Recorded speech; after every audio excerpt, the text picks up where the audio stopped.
بسم الله الرحمن الرحيم الحمد لله رب العالمين والعاقبة للمتقين ولا عدوان إلا على الظالمين والصلاة والسلام على أشرف الأنبياء والمرسلين نبينا محمد وعلى آله وصحبه وسلم تسليما كثيرا أما بعد سلام الله عليكم ورحمة الله وبركاته.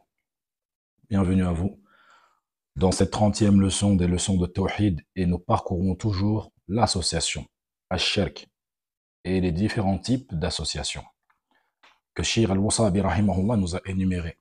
Et nous sommes arrivés au 11e, qui est l'association dans l'amour. C'est-à-dire qu'une personne aime autre qu'Allah Azza wa Jal comme on aimerait Allah Azza wa Jal, ou encore plus qu'on aimerait Allah Azza wa Jal. Alors qu'Allah tabaraka wa ta'ala nous dit fi kitabi al-aziz وَمِنَ النَّاسِ مَنْ يَتَّخِذُ مِنْ دُونِ اللَّهِ أَنْدَادًا يُحِبُّونَهُمْ كَحُبِّ اللَّهِ وَالَّذِينَ آمَنُوا أَشَدُّ حُبًّا لِلَّهِ. Et parmi les hommes, il y en a qui prennent en dehors d'Allah des égaux à lui, en les aimant comme on aime Allah Azza wa Jal. Or, les croyants sont les plus ardents en l'amour d'Allah. Sachez, dans un premier temps, qu'Allah Azza wa Jal est le seul que nous aimons pour ce qu'il est, ce qu'il représente. Alors que tout autre en dehors d'Allah sont aimés par ordre d'Allah, comme le prophète sallallahu alayhi wa sallam. Nous l'aimons car il est le messager de qui? D'Allah. Nous obéissons au prophète car Allah nous a ordonné de l'obéir et de l'aimer. Comme Allah Azza wa Jalla nous dit dans le Coran, وَمَن يُطِعِ الرَّسُولَ فَقَدْ أَطَاعَ اللَّهَ. Et quiconque obéit au messager d'Allah a certes obéi à Allah. Donc nous l'obéissons par ordre d'Allah. Et pareil, nous l'aimons car Allah nous a ordonné son amour.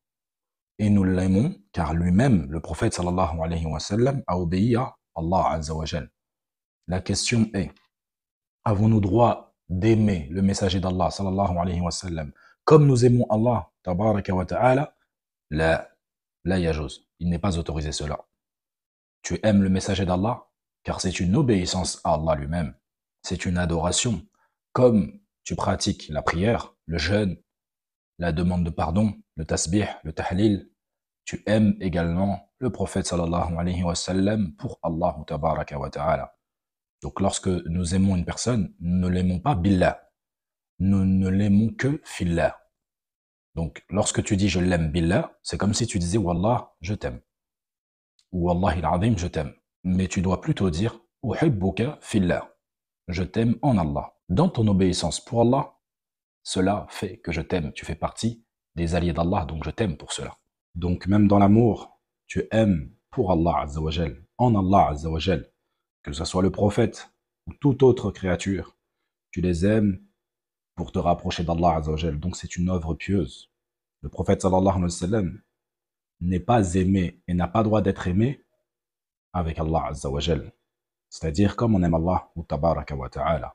C'est pour cela qu'Allah Azza wa Jal dans le Coran, dans le verset, il dit bien, parmi les hommes, il y en a qui prennent en dehors d'Allah des égaux à lui, en les aimant comme on aime Allah. Alors que les croyants sont les plus ardents en l'amour d'Allah. Les mushrikoun de l'époque du prophète sallallahu alayhi wa sallam, il est rapporté qu'ils aimaient Allah Azza wa Jal, mais dans leur amour d'Allah, ils associaient à Allah Azza wa Jal. Ils aimaient des divinités comme on aime Allah Azza wa Jal. Et c'est cela le shirk. Les savants expliquent ce verset en comparaison, c'est-à-dire que les mécréants aiment leur divinité. Quant aux croyants, ils aiment Allah Azza wa Jal.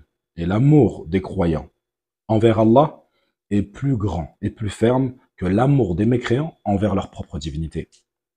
Donc ça, c'est une autre interprétation. Et la différence entre les deux, c'est que dans la première interprétation, les croyants et les mécréants aiment tous deux Allah Azza wa Jal. Sauf que les croyants, eux, aiment Allah seul. Et ils l'aiment d'un amour, d'adoration, de supplication, de soumission, inconditionnellement. Alors que les mécréants, eux, aiment Allah. Mais avec lui, ils aiment des divinités qu'ils ont associées à Allah Azza wa Jal. Donc l'amour entre les deux, qui aime le plus Allah, c'est forcément les croyants. Car ils ont unifié Allah Azza wa Jal, même dans leur amour. Ça, c'est la première interprétation de la parole lorsqu'Allah Azza wa Jal, il dit « Or, les croyants sont plus ardents à l'amour d'Allah », c'est-à-dire en comparaison des associateurs, qui eux aiment avec Allah autre que lui.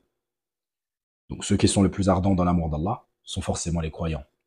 Tandis que la deuxième interprétation, c'est le fait que les croyants aiment Allah, seuls, sans associés. Et les mécréants, eux, aiment autre qu'Allah. Et que l'amour des croyants envers Allah est plus grand, plus ardent, plus déterminé que l'amour des mécréants envers ce qu'ils adorent en dehors d'Allah, ce qu'ils aiment en dehors d'Allah. Shir, Hafidahullah, nous disait certainement la première interprétation est la plus proche de la vérité. Puis, Shir al-Wasabi, rahimahullah, nous dit en 12e l'association dans la peur et la crainte. Et il nous dit que son explication va venir dans la partie de la peur, leçon 36. Bi'idhnillahi ta'ala, on la développera à ce moment-là. Puis en 13e, il nous parle de l'association dans l'intention et la volonté, qui est le fait que l'être humain veuille dans ses actions, dans ses œuvres, autre qu'Allah Azzawajal, qu'il n'a pas pour intention la face d'Allah Azzawajal. Et la preuve à cela, Allah Azzawajal nous dit فَمَنْ كَانَ يَرْجُو لِقَاءَ رَبِّهِ فَلْيَعْمَلْ عَمَلًا صَالِحًا وَلَا يُشْرِكْ بِعِبَادَةِ رَبِّهِ أَحَدًا. Quiconque donc espère rencontrer son Seigneur, qu'il fasse de bonnes actions et qu'il n'associe dans son adoration aucun à son Seigneur. Et dans la sunna du prophète sallallahu alayhi wa sallam, le hadith de Abu Hurairata radiyallahu anhu, le prophète sallallahu alayhi wa sallam a dit, Allah azza wa jalla a dit, je suis celui qui se passe le plus d'associés. Quiconque accomplit une œuvre où il m'associe à un autre, je le délaisse lui et son association. Et lorsqu'on se pose la question, quelle est la différence dans ce cas-là entre l'ostentation et l'intention et la volonté? L'ostentation, c'est celui qui adore Allah azza wa jalla en espérant ou en voulant que les gens l'entendent ou le voient. Alors que dans celui-ci, dans l'intention et la volonté, c'est que le but de la personne n'est pas d'être vu, mais c'est de rechercher un but, de rechercher une place, que ça soit financière, que ça soit dans la société. Son but n'est pas de plaire à Allah Azza wa Jal. Son but, c'est seulement d'atteindre cet objectif qui est la dunya. Alors que ce qui nous est demandé, c'est d'adorer Allah Azza wa Jal. C'est d'adorer Allah Azza wa Jal avec sincérité. Donc, le but du croyant n'est pas d'être vu par les gens, donc dans l'ostentation, ou de rechercher une place dans ton adoration. Mais tu te dois d'adorer Allah Azza wa Jal seul, sans associé. Comme nous dit Allah Azza wa Jal, وَمَا أُمِرُوا إِلَّا لِيَعْبُدُوا اللَّهَ مُخْلِصِينَ لَهُ الدِّينَ حُنَفَاءَ وَيُقِيمُوا الصَّلَاةَ وَيُؤْتُوا الزَّكَاةَ. Il ne leur a été commandé cependant que d'adorer Allah, lui vouant un culte exclusif, d'accomplir la prière et d'accomplir l'aumône. ذَلِكَ دِينُ الْقَيِّمَةِ. Et voilà la religion de droiture. Puis le 14e, l'association dans l'obéissance. Et c'est le fait d'obéir à une personne qui rendrait licite ce que Allah Azza wa Jal a rendu illicite, ou qui rendrait illicite ce que Allah Azza wa Jal a rendu autorisé et licite. Et la preuve à cela, Allah Azza wa Jal, il dit dans le Coran, اتخذوا أحبارهم ورهبانهم أربابا من دون الله. Et ils ont pris leurs rabbins et leurs moines, ainsi que le Christ, fils de Maryam, comme Seigneur en dehors d'Allah. Wa ya'adhu billah. Ici, il y a une distinction à faire. Celui qui appellerait à l'interdit, sans le rendre licite, sans le rendre autorisé, mais juste, il encouragerait les gens à faire de l'interdit, alors là, on dirait qu'ils se sont entraînés dans le mal. Ta'awanu ala al-ithmi wal-udwan. Celui qui ordonne un mal, celui qui appelle au mal, tant qu'il ne le rend pas licite, ce mal, alors là, il s'entraide dans le mal. Et l'inverse également. Il interdirait une chose qu'Allah n'a pas interdit. Comme beaucoup font. Subhanallah. Ceci n'est pas du shirk, mais c'est de l'entraide dans le mal et la turpitude. Ici, lorsqu'on parle de l'obéissance, on parle de celui qui légifère. Donc, un homme qui légiférerait et qui rendrait une chose licite alors qu'Allah ne l'a pas rendue licite, ou l'inverse, et qu'on penserait que sa législation est plus à même d'être obéie et suivie que celle d'Allah Azza wa Jal, alors là, nous lui aurons obéi et nous aurons associé à Allah Azza wa Jal. Mais le fait d'être encouragé dans le mal et de tomber dans ce mal comme ceux qui vont dans les boîtes de nuit ou autres et qui tombent dans cette turpitude, sans les rendre halal, ils ont toujours cette culpabilité, ils savent que ce qu'ils font est interdit. Alors là, ils se seront entraînés dans le mal. Puis Shir al-Wasabi, rahimahullah, nous donne le 15e, l'association dans l'invocation. Et la preuve à cela, comme toujours, une preuve du Coran. Allah Azza wa Jalla, il dit له دعوة الحق والذين يدعون من دونه لا يستجيبون لهم بشيء إلا كباسط كفيه إلى الماء ليبلغ فاه وما هو ببالغه وما دعاء الكافرين إلا في ضلال. À lui l'appel de la vérité. Ceux qu'ils invoquent en dehors de lui ne leur répondent d'aucune façon, semblable à celui qui étend ses deux mains vers l'eau pour la porter à sa bouche, mais qui ne parvient jamais à l'atteindre. L'invocation des mécréants n'est que vanité. A'udhu billah. Subhanallah. Allah Azza wa Jalla nous donne une parabole ici extraordinaire. Imaginez un homme qui tendrait ses mains, il les mettrait tendues dans l'eau et qui ne regrouperait pas ses deux mains. Juste, il tendrait ses deux mains ouvertes dans l'eau, à plat. Et il essayerait d'en sortir de l'eau pour boire cette eau. Celui qui invoque en dehors d'Allah, il est semblable. Quand il lève ses mains au ciel et qui demande à autre qu'Allah, ses mains sont vides, comme cette personne qui met ses mains dans l'eau et qui les ressort au final vides.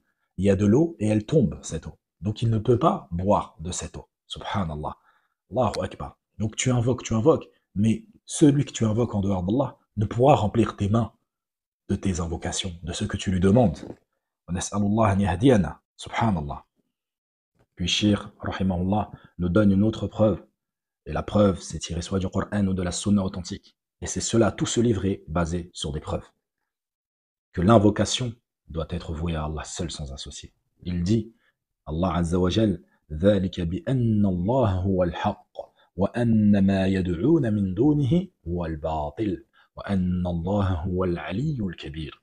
C'est ainsi qu'Allah est lui le vrai, alors que ceux qu'ils invoquent en dehors de lui est le faux. C'est à Allah qui est le sublime, le grand. Allahu Akbar. Puis il nous donne une faïda, pour finir, de l'imam Ibn al-Qayyim, rahimahullah, dans son livre Madarij al-Salikin, dans lequel il dit les gens de l'association sont de multiples sortes. Seul Allah Azza wa Jal en connaît le nombre. Et si nous voulions les citer, les propos s'étendraient en prenant une ampleur considérable. Allahu Akbar. Puisse Allah faciliter l'écriture d'un ouvrage traitant de l'association, ses différentes parties, ses causes, ses fondements, ses méfaits, et ce qui permet de la repousser. Fin de citation. Et puis il nous dit de se référer au livre Les efforts des savants hanafites pour montrer la fausseté des croyances des adorateurs des tombes. أسأل الله تبارك وتعالى أن يجعلنا ممن إذا استمعوا القول فيتبعون أحسنه وصلى الله وسلم على نبينا محمد وعلى آله وصحبه وسلم.